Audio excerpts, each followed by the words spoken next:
Hello, welcome to Speaking Clearly. He's only 20 years old and he already owns a shoe store, owns his own business. It's an absolutely amazing looking store. My friend working at Taco Bell, my friend doing this, my friend doing that, just kind of jobs. And I've always thought to myself, I don't want to live a life as just a job. I got a boss yelling at me to do this and that. I just felt different. And I couldn't really pinpoint exactly how, but I knew I wanted to be my own boss. Like a freshman in high school. And I used to beg my mom to drive me to the Nike outlet.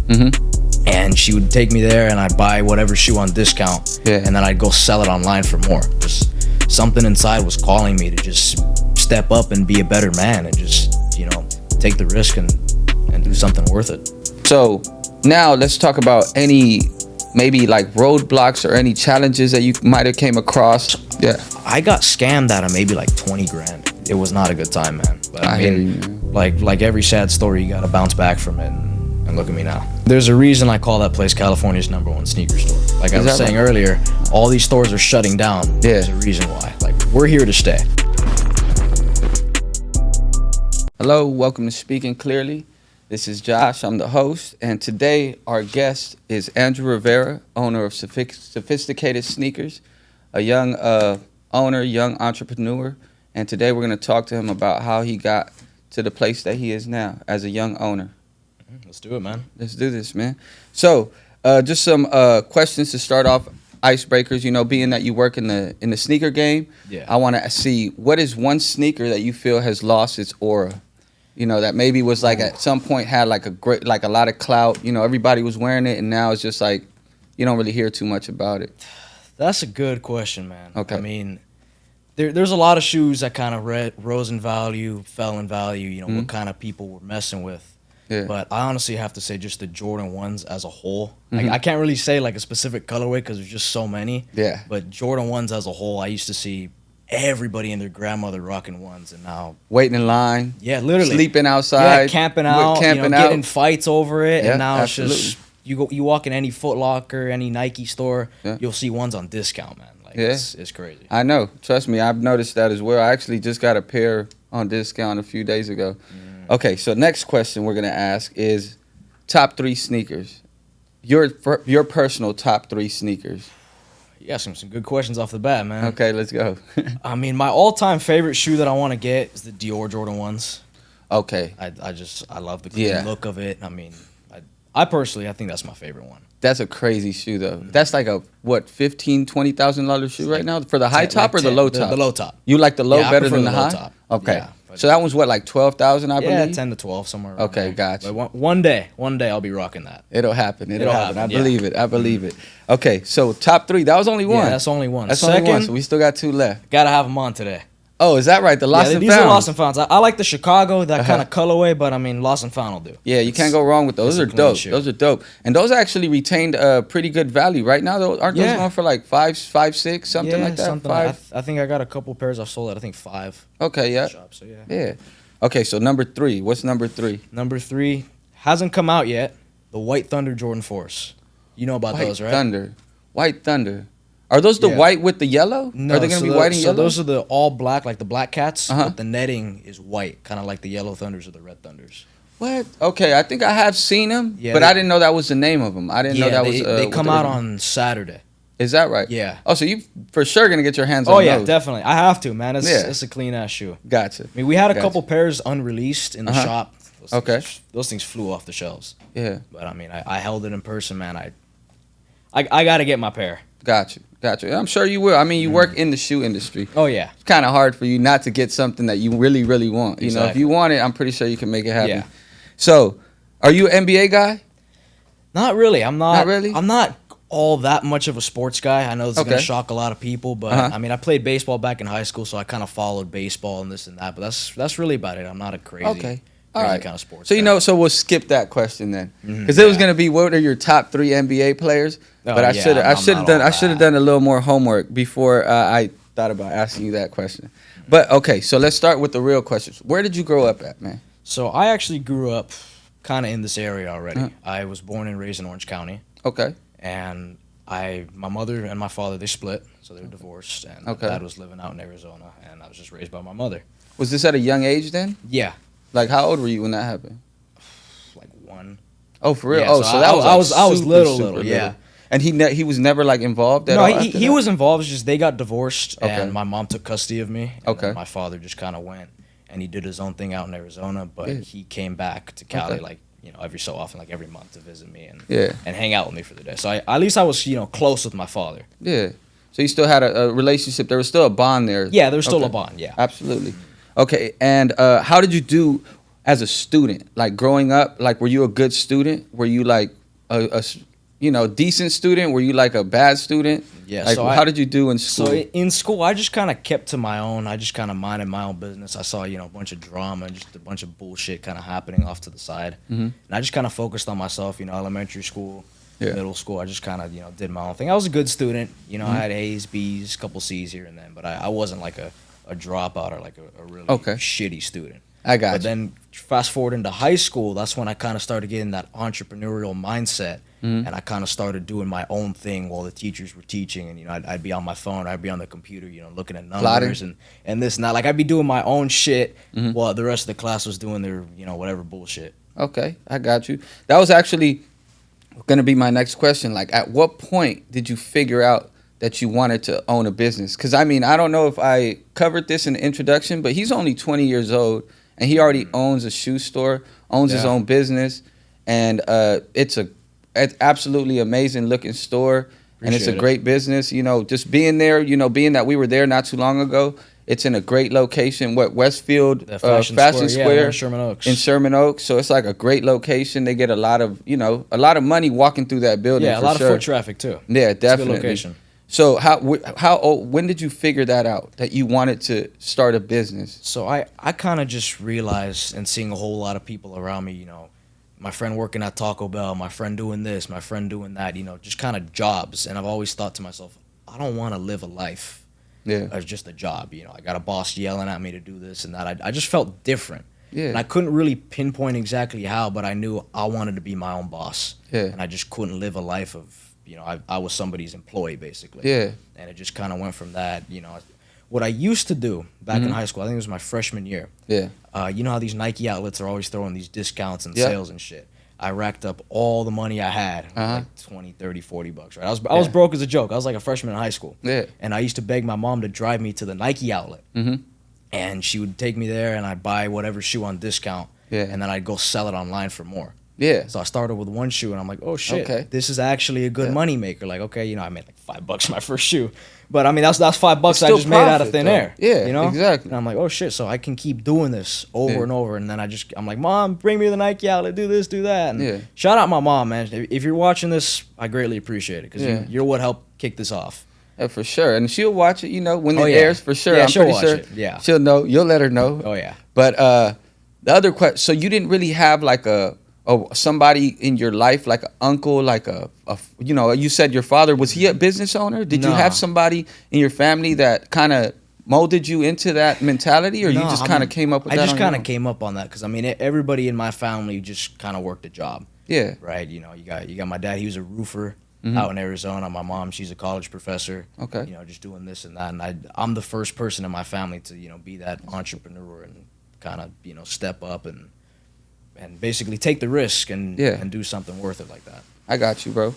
So, all right, that's dope though. That's dope that you were able to like come up with that mentality on your own, you know, because a lot of times, I won't say a lot of times, but I know I've heard a lot of stories where, you know, where this kid becomes an owner at a young age, you know, and he usually becomes that because he's surrounded by that. Yeah. You know, he's surrounded by father's an owner, father's a CEO or something of that sort, you know, and then that's how they, you know, have that mentality, and they have that kind of support group that kind of guides them into that, you know, mindset and into that life of being an owner, you know, and the fact that you did that without having anybody that, you know, could kind of give you that blueprint is actually pretty impressive, bro, especially at that age. Yeah. At 20 years old, bro, it's crazy. To me, at least. Yeah, even to me, like to this day, it still feels surreal. You know, the things I own and what I have, it still for sure it still feels surreal. But it's just like, you know, ever since from a young age, like I told you, freshman in high school, just something inside was calling me to just step up and be a better man and just, you know, take the risk and do something worth it. All right, and what made you decide the shoe game, the shoe business? Because, you know, you could have. I'm guessing you had the mentality of you just wanted to be an owner at first. That was the first thought you said, right? So my first thought was just to be a hustler, just kind of just do things off on the side and be my own boss. Yeah. And I just kind of fell into the shoes because what happened originally is I bought a pair of shoes. I think I was like 12 or 13. It was like a year before it all kind of started. Okay. And I spent all my money on it. Yeah. And I never wore it. It just sat in my closet and just collected dust. And then I saw the shoe one day, and I'm like, you know what? Why the fuck am I just letting this sit here? This is all my money. Let me get some money out of it. So I did some research, and I sold it online. Okay. And then that kind of got me into the point where, like, okay, if I could sell a shoe online, there's a whole bunch of other people doing it. They're making money. So how do I make money? Yeah. And then this leads into what I was telling you earlier, how I started going to the Nike outlet, buying shit for cheap, and selling it for a little bit more online. Okay. It kind of started into that, and now here I am with a sneaker store. All right. Were you doing that like on Amazon, or were you doing that on I started off selling on StockX. Okay. Which I'm sure you know StockX. Yeah, everyone knows about StockX. But it started off with that. But I mean, I was making lunch money, right? $5-10 a shoe. But because they take like a percentage, right, of whatever you sell the shoe for. Yeah, they take some part of that profit. Yeah, that's how they make their money. They take it from the seller and from the buyer. Okay. Gotcha. I just kind of started doing that. But this was like with shitty, Air Maxes and whatever $30 bullshit shoes. Yeah. But then I kind of started getting into, more retros. More exclusive. The exclusive stuff. Yeah. And then I started selling online. I got my own website, this and that. Yeah. And I started doing consignment with other stores. You know what that is? I heard about that. Well, I was actually going to ask you about that. How did you come up with that idea? Because that's a great idea that you guys do at that store. Because basically it's just like people are... Well, you can explain it. I'm going to let you explain it because I think you could explain it better than I can. So what is consignment? When people come to your store and leave something on consignment. So what consignment is somebody else. Let's take you, for example. Yeah. You got a pair of shoes. Let's say you got a pair of Lost and Founds you want to sell. Yeah. You can put it in the store for sale, and then once the shoe sells, then I'll pay you out. Yeah. And you get to make more money because you're selling it directly to the client. You don't sell it to us, and then we sell it to the client. Yeah. If that makes sense. We'll just take a percentage from that. Yeah. So what I used to do is I used to do that, but with other stores where I wasn't the owner, I was just the consigner. Yeah. And then I started building up these relationships and, get more connections, this and that. Okay. And eventually here I am now. That's dope, though, man. That's dope. What made you come up with that consignment idea, though? Like, was this something that you heard from someone else? Yeah, so this was already kind of a thing. You could consign with stores online, like Flight Club, for example. I used to do a lot of consignment with Flight Club. That's what really kind of built up my capital. Okay. But then, doing it with other stores like mine and then this and that. And then once I finally got my store, I'm like... Yeah, I got all the shoes and this and that, but I want to get more sizes. I want to get more inventory that I can offer to the clients. Yeah. So then I brought in consignment, and I have a few consigners that can help me out with that. That's dope. That's dope, man. Okay, so now let's talk about any maybe like roadblocks or any challenges that you might have came across, like when you were trying to start the business up. If you want to talk about that, because I always imagine, I've never had my own business, but I can only imagine that has to be, a little process, maybe. Oh, yeah. There's some roadblocks or challenges that you have to overcome. You want to talk about that? I mean, the biggest challenge, just think about it. A young person just trying to put a store in a nice mall.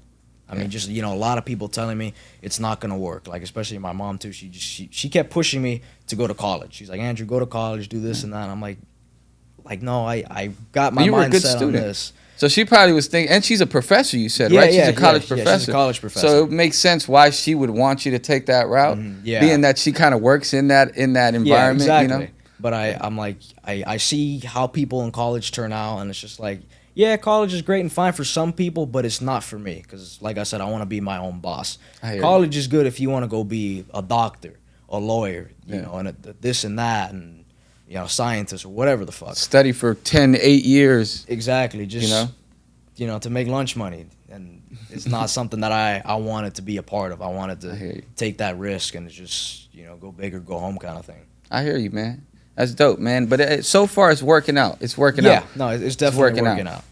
So we were talking about the challenges, though. The challenges that you encountered. Yeah. So, I mean, one, I obviously had a bunch of people telling me I could never make it, which I'm sure every person who's become successful has said that. Yeah. But I mean, just, people saying you can't do this, you can't do that. Also, roadblock with the mall. When I first reached out to the mall, they basically gave me the finger. Really? Yeah, they're like, no, you got to have an existing business already, this and that.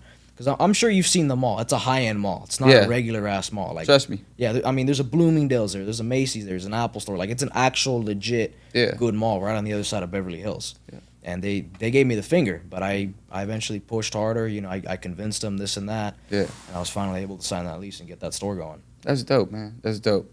Okay, so this is another kind of like just trivia question or just for fun type of question. If you could have one pair of shoe, full-size run to put in your store, one shoe, and you could get a full-size run, I'm talking 7.5 to 14, 15. Yeah, like to sell? To sell in your store, what shoe would that be?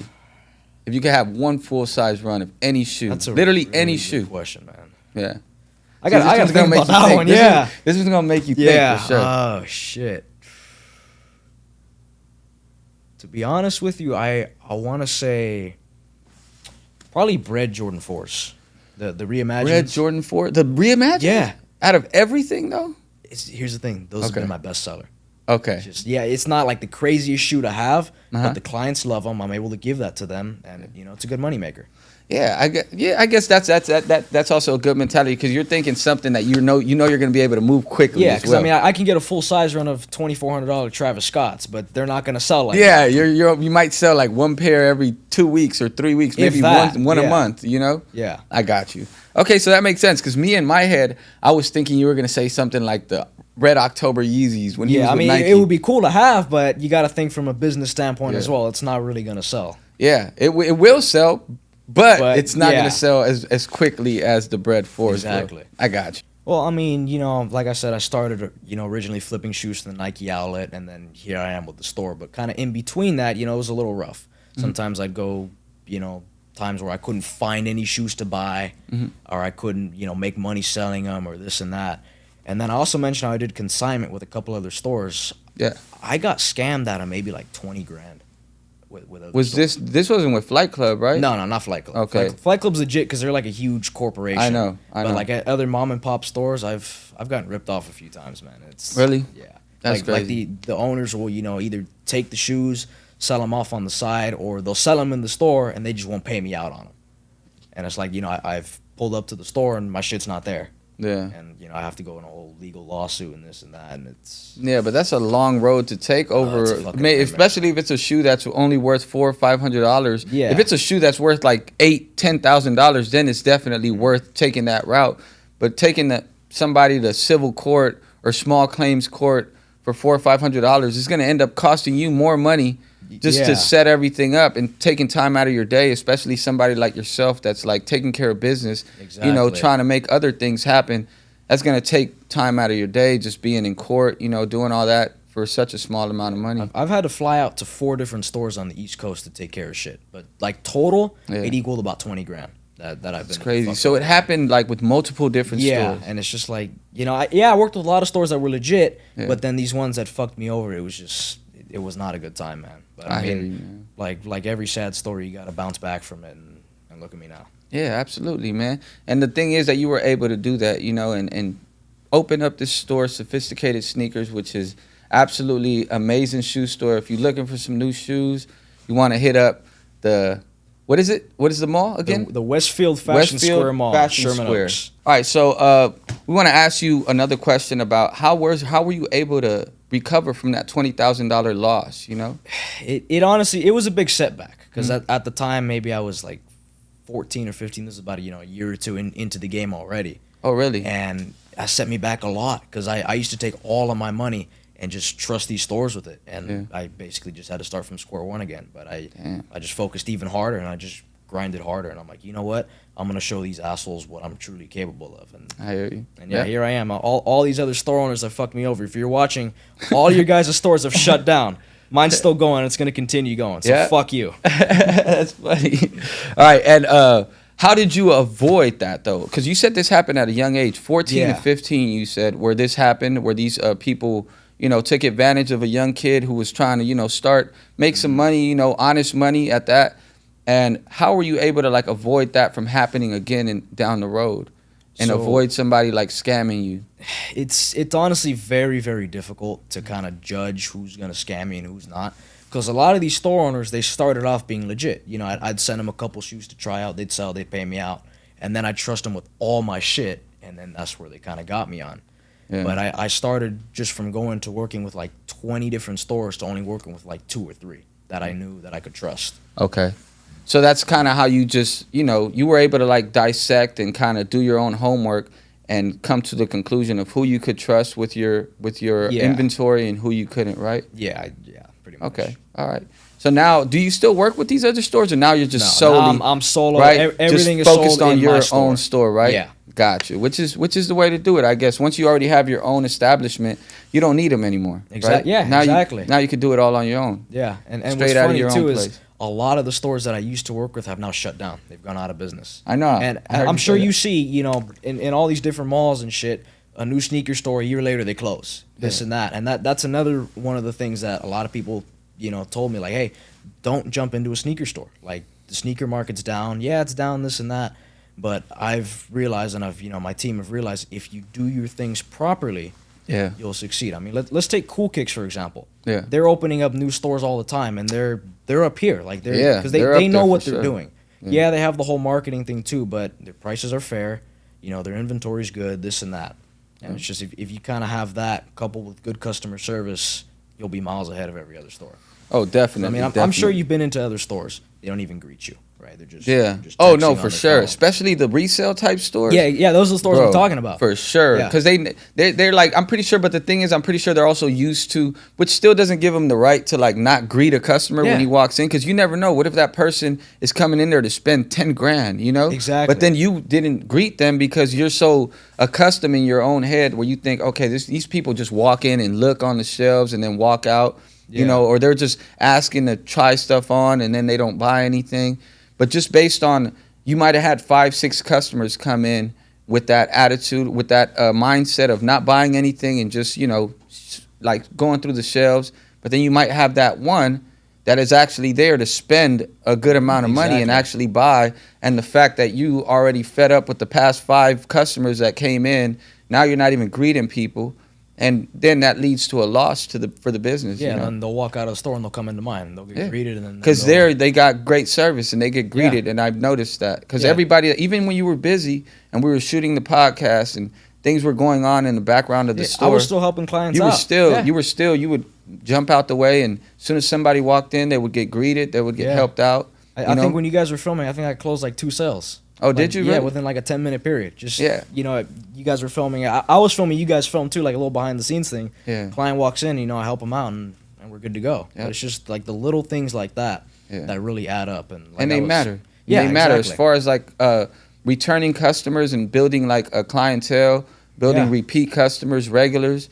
That definitely goes a long way, bro. Exactly. Like they're not clients. Like to me, all of my clients, they're family. They're friends, and I'm not there at the store all the time, but they're still my family, and I make sure every client is treated like family. I feel like you do that with your employees too, though. Yeah, because I feel like your employees are like real cool with you. They're like real comfortable with you. You've seen how we've interacted. Yeah, definitely. Like it doesn't feel like a job to them. Yeah, like, it's an environment where it's basically like a hangout environment where we have fun, but we also sell shoes. Yeah, you still take care of business. You can have fun, but when the customer walks in.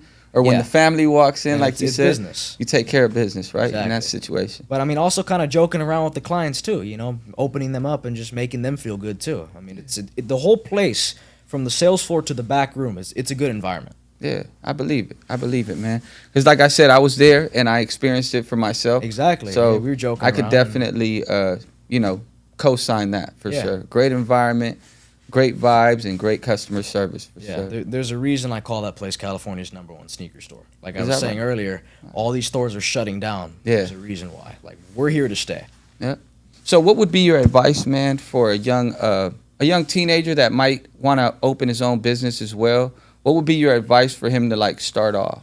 Well, I would say first of all, drown out all the outside noise. If somebody's saying you can't do it, you're this and that. Just forget about that. And if you truly have a passion and you feel like you can make it happen, you can make it happen. I mean, nothing's impossible in this world. I mean, some people said I did the impossible, but nothing's impossible. If you truly focus on it, you'll get anything done. As far as like, how you said you call your store the #1 sneaker store in America or in California, you said. Mm-hmm. So what is your plan on like are you building it into an empire? Like, do you have plans to like open another store in the near future? Yeah. So what happened was I obviously just opened up 3 months ago. So I'm still new. Okay. But we're doing very, very well off the bat. And eventually, this is going to be an empire, like you said. There's going to be multiple locations, and that name is going to be very known. Like, like not as popular as, Nike or this and that, but it's going to be a known name eventually. Absolutely. A lot of people are going to know. It's going to be a known name in the sneaker industry for sure. Okay. That's dope. We're going to have it up there with GOAT and Cool Kicks. Yeah. That's dope. That's dope, eventually, man. That'll be great, we'll man. Make that That'll happen be great. for sure. Because I feel like there aren't too many like well-known sneaker stores as of right now. Yeah. So the fact that you have that drive and that mentality to like turn it into that, feel like you could definitely make it happen, man. Especially at such a young age. At such a young age, and you're barely starting off, but you still got a long way to go for sure. Yeah. I believe that. What I was gonna say is another thing. A lot of these sneaker stores, right, in malls and outlets or whatever, the owner's just kind of there just to kind of make some passive income on the side. Like a lot of these people, they don't really have that drive, that same drive that I have, because I want to be up here, right? I'm not satisfied. I'm the kind of guy that's never satisfied. All right, let's say I'm making $100,000 a month in profit. Yeah. I want 150. Like I'm never ever gonna be satisfied, and that's one of the reasons why I'm pushing myself so hard to grow this empire and expand the business. Yeah. Okay. That's another reason why I'm gonna be miles ahead of all these other places. Okay. And I have another question. What's the process of you like getting shoes in the store, or like getting more inventory in the store?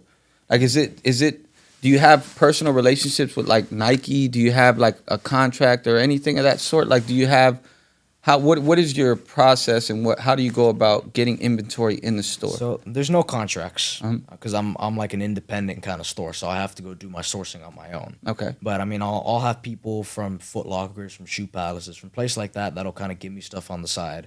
Okay. And then obviously some of my stuff's on consignment, so who cares where they get it from? As long as they're sending it to me and it's legit, we're good to go. But just kind of having those connections with either other people that work at retail shoe stores like Nike and Foot Locker, Adidas, this and that, or just other people that have been in the resale game for a long time and have a lot of pairs that are able to sell to me in bulk as well. But it's just kind of building up those relationships, like I was saying earlier, consigning at this store, meeting these people, just this and that. Yeah.